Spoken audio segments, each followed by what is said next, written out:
Welcome back everyone to another ESO build video. Today is a brand new Warden build called Polar Express. Yes, he looks like Santa, well spotted. It's nearly Christmas, come on. Now, this is designed for the everyday player. Most people don't even know what the average player is.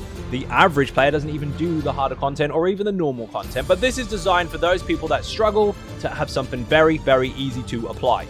You will have high damage output in both single target and area of effect. You'll have high survivability both in your flat stats and your heals, and you will have infinite sustain with 1 bar.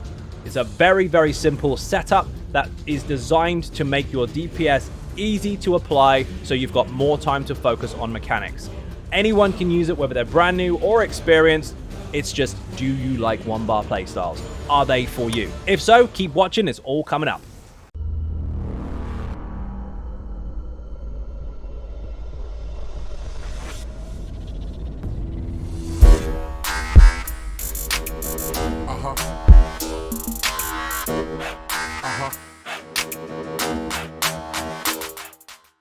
So we're going to go into the stats first of all. As per usual, we're going to put on the Betty and we're going to give ourselves a heal.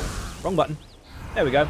So we are sitting on, we're buffed now, 34.5k max Magicka, 31.2k max health, and 13.2k max stamina, with 838 mag recovery, 653 health recovery, and 910 stam recovery. That is actually quite helpful, even though we don't utilize stamina as a resource pool for our skills. Technically speaking, we're a mag build. We are going to utilize that for dodge rolls, blocks, break frees, all that good stuff. Not far off 5k spell damage. We do have a lot of buffs and bonuses with us already, so that's not going to escalate dramatically in combat. But if you do have extra buffs and bonuses from your group, you can hit around the 6.5 mark.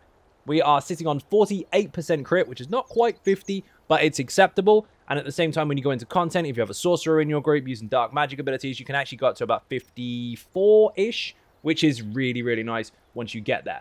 We are sitting on fairly low pen, but that doesn't matter because we've got some options to alter that.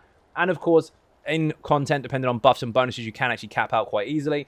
And we are 22k spell resistance and 21.2. So with a minor resistance bonus, we are actually sitting on roughly 25k resistances, which is pretty damn high. 64 points into Magicka, Thief Munderstone, and all these shiny buffs. As you can see here, we've got flat food. That is a bug that should show you almost 5k health, almost 5k max Magicka. Use the flat stuff all day long. You don't need anything else. Don't mess with recovery or tri-stat stuff because it's not going to affect you positively. You don't need the recovery. You don't want to lessen your health and your max damage resource in order to get some more stamina, unless, of course, you're solo. Maybe it's up to you. But this will do the job all day long. Highest 2 resource bonuses from a buy-stat food that you can get. Now, the good stuff.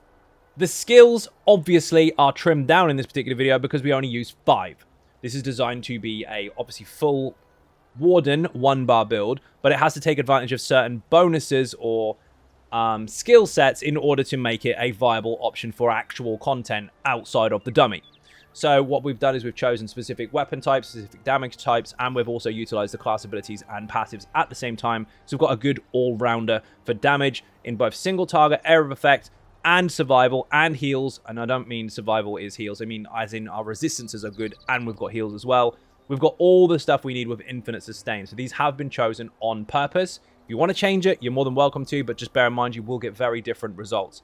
This is designed to make things simple for you. If you want to overcomplicate it, that's your choice. So, Bullnetch, Animal Companions, 4th ability to unlock, starts off as Betty Netch, morph it to Bullnetch. Why have we chosen this one? Because this one gives us stamina back. We will need to block, break free, dodge roll, all that good stuff. If we have this version instead of the Magicka version, we constantly regenerate stamina on top of our basic regen. So inside CC situations, we are actually very, very agile. We don't need the recovery bonus from the other morph because our recovery is already covered in our rotation. You won't run out. All you have to do is activate this to get the stam bonus, by the way, the recovery. It lasts 25 seconds. It's free. And if you recast it, it just starts the timer again. Not to mention, of course, every 5 seconds, the Netch removes a negative effect. So you've got to cleanse for free. If you're dotted to crap and you're going to die, activate this and you will cleanse yourself. Next up is Unstable Wall of Storms. This is very simple. Destruction Staff skill line. Unlock Wall of Elements, morph it to Unstable Wall of Elements. We are utilizing a Lightning Staff because the heavy attack is one of our main damage types, and it will give us resources back for finishing a fully charged heavy attack. The Lightning Staff massively outperformed the Ice Staff on a heavy attack setup because instead of firing one every massive wind up and could crit or could not, this ticks consistently throughout the whole channel and does a big pop at the end, plus it does AoE damage to all surrounding targets. So the lightning stuff was a better option for this build. Also, because of that, because it is lightning, this version of Wall of Elements allows for concussed enemies to be knocked off balance. So if you do apply a concussion status effect, or anybody else does, and they are inside this Wall of Elements, they are guaranteed to be knocked off balance. For 7 seconds now, all of your heavy attack damage is increased by 70%, and you get double resources back. It's the bread and butter of your damage for the build, and it massively helps towards your sustainability. Not to mention, it helps everybody else too, because they get the same benefit. Just bear in mind, off balance is 7 seconds up per target, and 15 seconds down per target. So during a full duration of it, you have roughly 33% uptime. That doesn't mean that you have 33% uptime on off balance full stop, because it can hit multiple targets. It can hit lots of different targets at once, and you can take advantage of another target that's off balance if the one you're hitting has just run out. Utilize your heavy attacks, keep your wall down all the time. It is essential for the build. Next up is Arctic Blast. Yes, I know the other variant of this heals other people, but this one actually does damage in area of effect over a really long period of time, actually. 20 seconds, frost damage every 2 seconds, and heals you initially, and can also stun enemies for the first 3 seconds upon activation as well. So you've got control, you've got heals, and you've got damage. Not to mention, the damage has a higher chance to apply chill status effect as well, which means they hit you less. Harder. That's a real word. Look it up. It's not. Don't look it up. Basically, if you apply that, they will do less damage than someone else in the room if they've got an ice staff equipped, because we don't. They can then apply brittle on that target, minor brittle, which means everybody's crit damage goes up, which is great. You're supplying chill to the group. Technically, again, speaking, if we were holding an ice staff, yes, of course, that would guarantee a brittle, but it did half the DPS of the build and just made things more complicated. And this is not meant to be complicated. It's meant to be accessible, viable, and functional all at the same time. So, next up is Inner Light. Oh, we didn't actually tell you where this came from. So, if we go into the Winter's Embrace skill line, third ability to unlock, starts off as Arctic Wind, morph it to Arctic Blast, big heal. We're going to demonstrate it. I don't normally demonstrate the skills, but we're going to do it. That was a crit with no other buffs and bonuses running from healing done or whatever. Non-crit, crit. 19k heal for yourself. And as you can see, the resources for days, you can just spam this if you really want to. But then if you heavy attack, it's very, very easy to get those resources back. Watch my bar. Happy days. Not hard to heavy attack. Now, next up, obviously, is Inner Light, but this is a swap out. No, we do not need Major Savagery and Major Prophecy because we do have them already built into the ring we're using. However, just for being on the bar, this does give you 5% increased maximum Magicka. So our damage output and our resource pool is higher. However, if you don't want to use this, you can, of course, swap it out for an extra heal. You will suffer a little bit in the damage area, but not enough to really notice, especially if you are an average or newer player. But what you can do, it does add some complications, you can go with Green Lotus. This is in the Green Balance skill line, 4th ability to unlock, starts off as Lotus Flower, morph it to Green Lotus. It lasts for 20 seconds, and this is effectively, basically your crit surge for the Sorcerer, just a little different. If you activate this, all of your light and heavy attacks will heal. And it will also heal other people around you as well. It does give you Major Prophecy and Savagery for being there. Again, we don't need that. But what you can do, again, is you can swap this out. You can have the Inner Light for the extra damage, or you can have this for the heal. And we will demonstrate this as well. Just activate it simply. This will be a non-off-balance heavy attack, but 8k.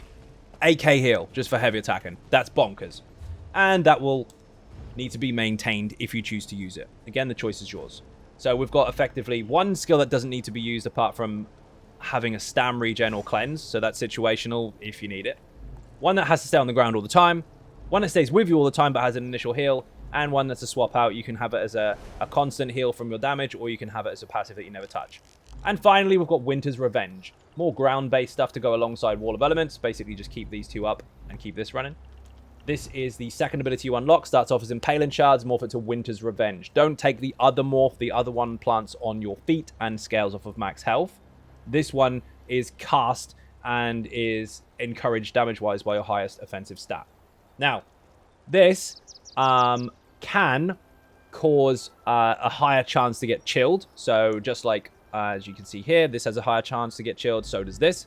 It is ice damage as well as this, so you've got 2 types of ice damage there, and it does damage over time every 1 second for 12 seconds. Basically, keep this down, and heavy attack inside of it, and you're pretty much done. This damage, by the way, this damage is increased by 30% if cast with a Destruction Staff equipped. And we are using Destruction Staff. So, obviously, if you were using a bow, dual wield, sword and board, whatever, this would be a different damage amount. But because we are using a Destruction Staff, not Ice Staff, Destruction Staff, this is stronger. Enemies hit or overcome a bit of cold as well, reducing their movement speed, so it's a CC at the same time. And again, it has a chance for higher chilled. So most enemies that come into contact with you can't even hit you very hard. And if you do have someone with an ice staff in your group, they can turn that into minor brittle quite easily. There's 2 choices for ultimates. Now you can choose this one first of all if you wanted to. It's Sleet Storm. It does do really nice damage and area of effect for 8 seconds. It's all frost damage. It can chill and freeze and all that kind of stuff. It's really good. But it also increases your weapon and spell damage for 30 seconds. So the rest of the damage you're doing is enhanced, which is quite nice. And you and nearby allies get major protection, so you are helping everyone survive. However, if you can actively keep an eye on your ultimates, it's going to be very fast-paced, you can take advantage of Wild Guardian. Starts off as Feral Guardian, morph it to Wild Guardian, it comes from the Animal Companion skill line. The reason we've chosen this morph is because, quite frankly, it was stronger.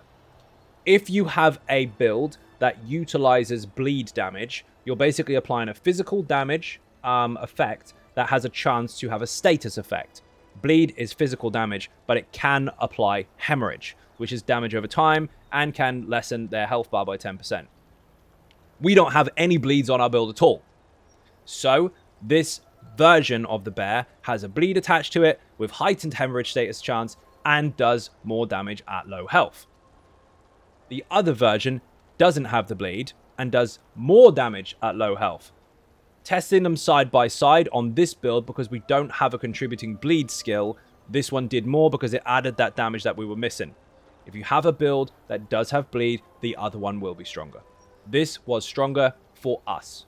But take this, you have to activate it to first of all enter it into the room, but once it's there it stays with you.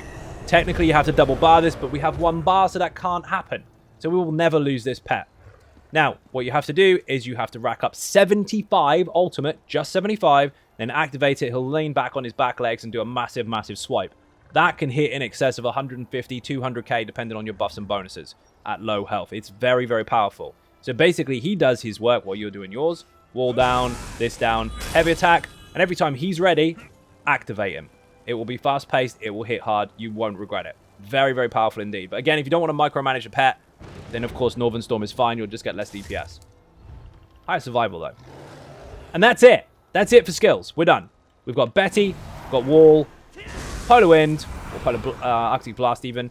We've got the heal if you want it from the Lotus Flower, and we've also got the shards. That's it. Heals, survival, as in resistances and such, because that's in passives coming up. Ground-based damage and damage on target. All there. And a cleanse. Now, passives are very, very important. You need to understand these in order to take full advantage of the build. Although, if you don't want to fully understand them, it will still function because all the hard work's been done for you. But you'll be a better player if you understand how they work. Every time you cast an Animal Companion's ability and it ends, you will get a heal. Now, this is a slight technicality, so I could take the heal after 25 seconds of that going away. But if I just reactivate it, it technically ran out. So you get a heal. That's handy, and that's free. So take advantage of that, obviously. We're not using those skills, so they're irrelevant. When you cast an Animal Companion ability while in combat, you generate 4 ultimate, and this can happen once every 8 seconds. So if you can track that, once every 8 seconds, just hit your betting edge once, and you get more ulti back. Taking into consideration our bear is incredibly cheap, it's really, really helpful towards being able to spam it more often. Increases your Magicka and stam recovery by 12% if an Animal Companion ability is slotted. Technically, we have 2, so that's fine. We're going to get that benefit. And increases your critical damage by 4% for each Animal Companion slotted. Got an 8% bonus because we've got 2. The bear does count. Our crit damage is really, really high. You don't need any crit damage in anything on your build whatsoever, because if you are getting buffs and bonuses from your group, you will overcap a lot. So we are already done there. On your own, yes, you'll be less, but in a group, you'll have a lot of crit damage. You don't want to go overcap because it's just a negative. You're not going to utilize it. Green balance, of course. When you heal yourself or an ally while under 40% health with a green balance ability, note this is a green balance ability, you will get major mending, increasing your healing done by 16% for 4 seconds. So if you heal yourself with a heavy attack from this skill while low health, you get major mending, and then you can utilize your blast here, and then it will be even bigger. So that's a bit of a combo, but it works really, really well. When you heal on the ally with the green balance ability, and you will, because that particular skill, if you're utilizing it, will heal others as well as you, you will gain 250 Magicka or 250 stamina back, whichever resource pool is lower. We've got a lower resource pool for our stamina, which we need for CC, sprinting, dodging, blocking, all that kind of stuff. This will constantly fill that alongside of our basic recovery, alongside of our animal companions' basic recovery, alongside this just for doing what you're doing. That will also help a lot, means we are a lot more agile. Increases your healing done with these abilities, great, that's a bonus. And when you activate a heal on yourself or an ally, you grant the target minor toughness. Any heal at all. Any heal. Even a potion. Even this. Now we've got more health. Simple as that.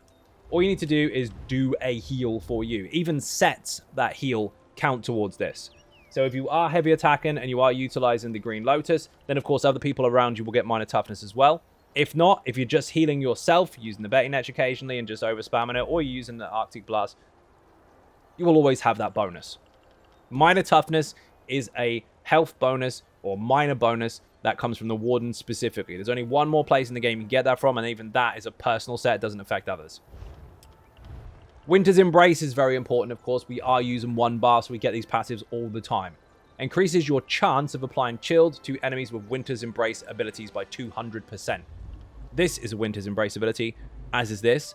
Both of them have a heightened chill chance, and both of them are now enhanced furthermore by an extra 200% on top of the base for having this passive. Also increases the damage of your chilled status effect by 1247. This effect scales off of your highest offensive stats. Chilled doesn't do that much damage generally. It kind of just applies the minor maim debuff and then allows you to open up minor brittle if you have an ice staff equipped. It doesn't hit that hard. It's more of a debuff. This allows it to be somewhat aggressive and can actually do a decent amount of DPS on top of everything else you're already doing for free. So it's very, very nice indeed. That was actually changed a little while back. It's really handy. Increases your physical and spell resistance by 990 for each Winter's Brace ability slotted. This used to be 500. Now it's 990. That's bloody strong. We've actually got almost 2k resistances just for slotting these 2 skills. If you slotted more, you put Northern Storm on, for example, you'd have almost another 1k resistances. It gets a little nuts. But that depends on you as a player. It's entirely up to you. Reduces the effectiveness of snares applied to you. You can slow things down like mad. Obviously, it makes sense that you can resist that too, and you can. Increases your damage done by 2%, which increases to 12% when wielding an ice staff. Now, read that very carefully. We do have a 2% increase on everything we do, by default, for being a warden, for having this passive. The 12% increase is only if you hold an ice staff. So while all of our skills will be enhanced by holding an ice staff, the heavy attack was nowhere near as effective for this build as the lightning staff, so you actually lost overall damage dramatically, to the point where your damage output was actually around 50, maybe 40% less overall on the actual fully constructed build. So while that's a very awesome passive to have for an ice staff, it's for someone that would be using a more light attack spamming active rotation than someone that's utilizing heavy attacks. For heavy attack builds, that bonus was not very strong. Although there's millions of ways to make a character, so you might find a way to work for you. But technically speaking, that was no good for this as a heavy attack setup. Light attack spamming, however, you're using skills more often. It was pretty good. For this build, just get the passive, take the 2%, happy days. Desperate staff abilities, obviously, we've only got 1, but we do want the passives because we are using the weapon all the time. Your lightning heavy attacks, which we're going to utilize all the time, do 100% of their damage to surrounding targets. So the damage you do on single target is the same damage you do in area of effect. Taking into consideration all of our active skills are actually area of effect as well, so the single target does get affected, so does everybody else. Basically, all the damage we do is single and area of effect all at the same time. Whatever we hit the main target for, we hit everyone for. It's quite devastating. Now, That also does consider another passive, which we're going to skip to, and that is this one. With a Lightning Staff equipped, your area of effect damage is increased by 10%. So our splash damage from our Lightning Staff and our area of effect abilities all do more. The single target from the heavy can be boosted to as high as you can possibly get it to, and then that damage will be reflected in area of effect, if you like, or presented in area of effect, or applied, but then this boosts it furthermore. So technically, your area of effect is higher than the single target that you're channeling. Either way, take advantage of these two passives. They are essential. This one will increase your pen with Destro Staff abilities, including your lights and heavies, and this will give you Magicka back if you kill something with a Destro skill. The skills in weapon skills, by the way, count for lights, heavies, and active skills. So it's pretty nuts. Also bear in mind, by the way, Unstable Wall, I didn't go over this earlier, that does explode after it's finished. So if you reapply it before it's finished, it counts as done, so the shock explosion will happen. So during heavy attack, you can just reapply it and take advantage of the big pop and restart the skill. That's more important when it comes to the rotation. We are taking advantage of some light armor. We have one piece on at the moment, but you can alter it for more if you wanted to use different gear. But basically, you will get effectiveness versus snares. You will get reduction to sprint cost. That was really hard to say. Effectiveness versus snares. There's a lot of S's in there. Increase to magical recovery. Increase to reduction to cost, or reduction to cost, whatever you want to call it. Spell resistance, which is why it's higher than our physical. Increased crit chance. 219 is 1%, by the way. And also pen. Penetration for physical and spell is consolidated now. It's combined. You get 939 just for having that one piece. Does make a difference. Again, if you wanted to alter the build, it's entirely up to you, but passives are very important to take advantage of. The rest of the build is one heavy, which we will take advantage of these small bonuses to resource gain, resistances, extra health, extra healing, extra resources back from heavy attacks. But the main area of the build is actually 5 medium, a whole medium set. So we've got increase to critical damage and healing crits done. We've got increased stam recovery, which is great for CC. We've got reduction to cost for your stam abilities. That's not relevant, but the top part is. I'm not using any stam abilities. Reduction to sneak, whoop-de-doo. Reduction to area to being detected. That's not that important at all, actually. This is, though. 10% crit damage, but we've also got 10% weapon and spell damage. Our flat stats are high. Our crit damage is high. Crit chance is so-so, but if we do crit, it's going to hurt. And also our movement speed is increased when we sprint. And we've got reduction to cost for dodge roll. So we are a very, very agile Magicka build. Because we're using medium. Which, of course, does promote extra resistances versus light. There are negatives and pluses to all the different armor types, but you can read through those in your own time. We don't need to go over those today. Fighters Guild, not using any. Mages Guild, we are. This is obviously being utilized in a light. You can use Shooting Star if you want, but honestly, the Bear was better. Unless you're in a big, big crowd of enemies, in which case go nuts. But that does require Mages Guild 10. This is being utilized occasionally. If you are using that, you are going to want this. This will increase your maximum Magicka by 2% and your recovery by 2% for being on the bar. So that will give you more flat stats. The rest of them, completely irrelevant. There's no point. Unless you're using Shooting Star, you don't need the increased duration for the Mages Guild passives, because it doesn't matter how long in a light lasts, because it just sits there. It doesn't do anything. We're not going to activate the skill for its invisibility exposure. We're just going to leave it there. And you also don't need this because we've got Empower all the time. As you can see, Empower increases the damage of your heavy attacks against monsters, not players, by 80% for 10 seconds with this passive. We've got it attached to the ring we're using, so we have it 100% of the time. We don't need to waste skill points there. Undaunted is important. Every synergy you take gives you resources back and a heal, so make sure you take synergies. And your health, Magicka, and stamina are increased by 2% for each type of armor worn. We are wearing 5 medium pieces, that's 1 type. 1 light piece, 2 types. 1 heavy piece, 3 types. 3 types of armor, maximum stats. Don't need anything from here. And you do not have to be a high elf if you don't want to be. You can be any race you like. In fact, I even tested this with a Nord, for those of you that wanted to be very Skyrim, and it still performed incredibly well. It just ended up surviving a crap ton more. You ended up with almost 32k health, crap tons of resistances, stupid ulti regen. You just lacked the damage bonuses. So you lost about 3k DPS, but you were just impossible to kill. So the race choice is the least impactful thing, but is entirely up to you what you want to choose. Did we choose this because of the extra damage output and amongst other things? Yes, but you don't have to.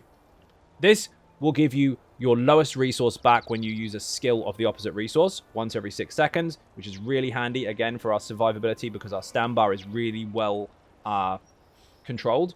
And also, if you channel an ability, which you will because a heavy attack is a channel, you take less damage during that time. Increase your max magic by the highest bonus you can get, which is 2k Magicka. There's several races that can do that. And increases your weapon and spell damage by 258. Also, several races can do that, but we've got the combination of the two. Got the best of both worlds.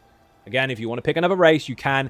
In fact, Orc was bloody insane. You didn't have the 2k max Magicka, but you did have extra health, you did have extra stamina, and you did still benefit from the weapon and spell damage. And you benefited from extra speed while sprinting and healing from damage done every 4 seconds. So your survival and damage output was not bad. In fact, the damage output was about the same. Even though it had 2k less Magicka, it still didn't really suffer, but the survival was nuts. So choice is yours. High Elf was better overall, but the Orc was so bloody close, you might want to do it.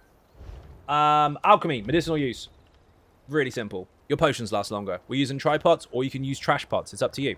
But the higher this is, the longer they last. And if you're using tripot potions, I just said tripot pots, basically, because pot is short for potion. Whoops. You will have full uptime on the recovery bonuses you get from them, and you can just constantly activate them over and over without any cooldown issues. There's no gaps, basically. Now, we're going to go champion points, and then we're going to go into the gear. I know we did it the other way around last time, but you know what? No, we'll stick to it. We'll go gear first. Sod it. This way. I don't need to use the armory. I've only got one gear set up on this particular character. So we are using, yes, you guessed it. Obviously, if you've used the Easy Sork already, the 1 barbarian, or if you've used the Lazy Bones, we are using the very, very easy to apply for a 1 bar build, heavy attack set, which is the Sergeant's Mail. Sergeant comes from Wayrest. You don't need to go on Vet. You can go on version 1, and it comes from the last boss, or Trash, or Chests. Very simply put, make sure it's in Precise, put a shot glyph on it. The shot glyph is designed deliberately to allow you to control off balance. You have enhanced status chances from your Destro skill line passives, which I didn't actually go over that one, just for holding it, which means you have a much, much higher chance of applying concuss from the shock glyph, allowing for off balance in the lightning wall. If, however, someone in your group can guarantee that they are in control of off balance instead, and they are not being really complacent and making it fall off all the time, then of course you can swap it for a weapon and spell damage glyph instead. Bear in mind, however, the DPS difference was about 300. Yeah, it's that low. There was barely any difference whatsoever. So if you want to be really close to the numbers and you want to go that little tiny bit more, then you can just make 2 of these and have one glyph one way, one glyph the other.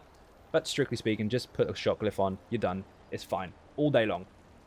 Health, health recovery, weapon and spell damage. So survival and damage output all at once. When you deal a heavy attack, you will have a 5-second bonus of 645 towards your heavy attack damage. Stacks up to 4 times. If you consistently do heavy attacks, it will stay with you forever. If you keep making gaps in there, it will fall off. So just maintain it. Simple as that. As long as you're casting your other abilities and maintaining a heavy attack, this won't fall off. We are also taking advantage of this on the chest because it's got the highest resistance bonus. So we've got the chest there in Divines with Magicka, and we're taking advantage of it on 2 jewelry pieces. So we've got a 5-piece bonus there. 2 here, 1 on the chest, and the staff counts as 2. 2-handed weapons count as 2 pieces. Now the other set we're using, which out of all the different tests that I did personally to combine this with other stuff, this one did actually outperform. So I know you're going to go Stormmaster, Frostbite, blah, blah, blah, blah, blah, blah, blah. Yes, they were all tested. There are countless quintillions of possibilities in the game to make your build, so we're not going to cover absolutely everything that is possible because I'd be dead. But this was the strongest out of all the different ones I tried that also has easy accessibility to players. So no, there's no trial gear. If you want to use trial stuff, then you're probably on the wrong video. Or you could just put it on anyway. Deadly. Weapon and spell damage. Crit chance. Weapon and spell damage again. So some nice damage bonuses there. And increases the damage of your damage over time and channeled abilities by 15%. And we're going to go over to the skills real quick. This is damage over time. This is damage over time. This is damage over time. And your heavy attack is damage over time and channeled. It promotes damage for everything you do outside of the bear. And his bleed damage is damage over time. So that also applies as well. So Bleed isn't damage over time, but the status effect will be, and that will be hitting a lot. So everything you're doing, essentially, will be enhanced by that set. So you've got the Sergeant's Mail to maintain the damage output that your heavy applies, and this one to stack on top of it and support everything else. Again, there were many, many tests on this particular setup, all manner of different things. Half of them I had to delete because I ran out of space. But if you want to use something else, that's your choice, but you will get different results. So, deadly on everything that isn't the chest or the shoulder. The shoulder, you want to put Slime Core Light on, because that will give you the pen bonus. This will give you the highest one-piece crit bonus that you can get outside of Mythics, because you can't stack 2 Mythics at once. Speaking of Mythics, we are, of course, using the One Ring. Oaken Soul Ring will give you all these bonuses. Minor Berserk, Courage, Major Brutality, Sorcery, Prophecy, Savagery, Minor Force, Protection, Major Resolve, Minor Mending, Fortitude, Intellect, Endurance, Heroism, Slayer, Aegis, and Empower, boosting your heavy attacks by 80% all the time on top of the 70% you get from Off Balance. And on top of the damage you get from Deadly and Sergeant's Mail combined. I know people are going to go, hey, why don't you put Deadly on the Sorcerer or the Necromancer? Because it didn't work as well. Did it still work? Yes. Was it as effective as this particular build? No. So, spell damage on everything. That should actually be Bloodthirsty. I did a boo-boo there. So, to be fair, you can have Healthy or Bloodthirsty there. That will increase your health, or you can drop 1k almost and change it to Bloodthirsty for a little bit more damage. These all need to be in Divines, and this needs to be in Precise. Simple as that. For those of you that don't know how to do that, just in case, there is a guide for it on my website, but you can go over to this thing over here, and you can transmute something that you already have, and you can change the trait. That will give you more damage output the lower the health goes, and at the same time, it will lower your health. So instead of... Where's it gone? Wrong button. Instead of 31, you've got 30. Again, that's entirely up to you. Lots of people might want the extra survivability because, honestly, the damage output is already there anyway. You don't really need to improve it any more than it's already got. But if you want to, you can. Now, when we're talking damage numbers, you are looking at about 70k for the average player. For the lesser experienced player, 60 to 65. For the extreme player that is really good at keeping on top of their rotation, which I'll explain after the champion points, you're looking at top end about 75. No, it's not 170. Oh, nothing's 170. It's not 120k DPS. But, one, you don't need 120k DPS in content. And two, if you're here, you aren't hitting anywhere near that anyway. So, what you're probably doing is you're probably hitting around 10, 20, 30 and wondering where all your damage is. Well, this build will cover double that just by you applying a couple of skills and holding heavy attack. You are now going to be in a much, much better position. Combat is going to slow down for you. Mechanics going to be easier to maintain or pay attention to. Now, champion points. More build supporting options here. So basically, the white or yellowish ones are passives. Get them in your own time. They are all going to be applicable to every single build in the game. But what you do want, that should be on. Oh, it is on there. This needs to be unlocked. So you need to get this passive here, and then get into here and unlock Weapons Expert. 20% increase to heavy attack damage. Banging. Get that as soon as you can. These passives, again, are very important. They do contribute to your damage output, but they are an afterthought over your slottables. You can only slot 4, so you need to make sure you get them nice and early. The other ones that need to go alongside of this is Biting Aura, extra AoE damage. That's all we're doing, apart from the bear. Extra direct single target damage, rather. The heavy attack channel is single target, and the bear is also single target. Damage over time. Everything is damage over time, including the bear's status effect from Hemorrhage. And these will all stack up together very nicely to give you an overall higher damage output than any other combination of these. Yes, they were all tested in different situations. This was the better outcome of them all. You don't need crit damage because we overcap in a group situation way too easily. Not to mention our crit chance is actually quite low. Now, this doesn't need any prerequisites, so get this as soon as possible. Extra health. This doesn't need any. Get that. Extra armor. You don't need the recovery because we've already got it covered. Get 15 points into here. 10 into here. And then a full 10 or 20 into here, depending on whether you want the full bonus or not. And unlock these two. This will give you stand back when you get kills. This will give you mag back when you get kills. you don't need recovery. As long as stuff dies, you've got constant resources. As long as you maintain a heavy attack, you've got constant resources. It all stacks up nicely together. All of these passive ones, though, there's quite a lot of them. You can unlock them in your own time. You don't have to have them already. They will happen inevitably. This tree is quality of life. It doesn't matter what you put into here, but here's some I recommend for everyday use. This will give you higher quality loot from chests. It doesn't guarantee what you want. It will just give you higher quality. This will make your food last longer. This will give you a chance to not even use a potion, even though you've activated it and it does count. And this will make you faster between fights. Now the really easy part, the rotation. Now, if you are using the Blossom ability, obviously you'll have to maintain that if you want the heals from your lights and heavies. That's up to you. But for argument's sake, we're just going to say that we're using the inner light for now. And we'll just maintain our health survival or health resources by using an active heal. So, keep the Betty up if you can. It's not the end of the world if you don't, but try to. And keep down Wall of Elements. As you can see there, the timer is ticking down. When that runs out, or when it nearly runs out, reapply again. Make sure the enemy is inside of that. On top of that, make sure this is down. Make sure those two stack on top of each other and maintain them. During that time, heavy attack all the time and maintain Polar Wind. You can use Polar Wind again whenever you want to if you need a heal, but it lasts 20 seconds. That's not hard to maintain. Now, what you do need to do, by the way, is go into combat and put your ability timers on. If you do that, you can see when they're about to run out.